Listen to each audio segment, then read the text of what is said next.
ഇത്രയും നാളായല്ലോ രാഷ്ട്രീയ പ്രവർത്തനം നടക്കുന്നത്. തിരിഞ്ഞു നോക്കുമ്പോൾ അദ്ദേഹം അങ്ങ് എന്താണ് കാണുന്നതെന്ന് ചോദിച്ചപ്പോൾ പുള്ളി നേരെ തിരിഞ്ഞു നോക്കി.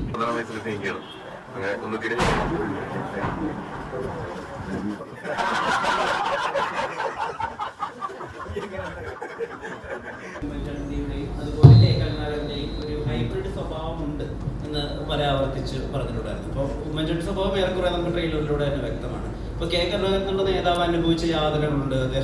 അദ്ദേഹത്തിന്റെ മകളുടെ വിവാഹ ദിവസം പോലും പോലീസിന്റെ ഒരു നിരീക്ഷണത്തിലാണെന്ന് പറയുന്ന കരിങ്കാലിയാക്കപ്പെട്ട അങ്ങനെ ഒരുപാട് ദുരവസ്ഥകളിലൂടെ കടന്നുപോയൊരു കെ കരുണാകരൻ നേതാവ് കൂടിയുണ്ട്. അങ്ങനത്തെ കെ കരുണാകരൻ അനുഭവിച്ച മനോവ്യാപാരങ്ങൾ അല്ലെങ്കിൽ അങ്ങനത്തെ കാര്യങ്ങൾ കഥാപാത്ര തൃപ്തിയിൽ കൊണ്ടുവരാൻ ഉദ്ദേശിച്ചത്. ഇപ്പൊ ഉദാഹരണം പറയണമെങ്കിൽ ലീഡർ കെ കരുണാകരനോട് ഒരിക്കൽ പത്രക്കാരൻ ചോദിച്ചു, അങ്ങ് ഇത്രയും നാളായല്ലോ രാഷ്ട്രീയ പ്രവർത്തനം നടക്കുന്നത്. തിരിഞ്ഞു നോക്കുമ്പോൾ അദ്ദേഹം അങ്ങ് എന്താണ് കാണുന്നതെന്ന് ചോദിച്ചപ്പോൾ പുള്ളി നേരെ തിരിഞ്ഞു നോക്കി. നേരെ തിരിഞ്ഞു നോക്കിയിട്ട് പറഞ്ഞു, മോനെ ഈ വിദ്യക്കകത്ത് ഇങ്ങനെ ഒരു പടമാണ് ഞാൻ കാണുന്നത് എന്ന് പറഞ്ഞു.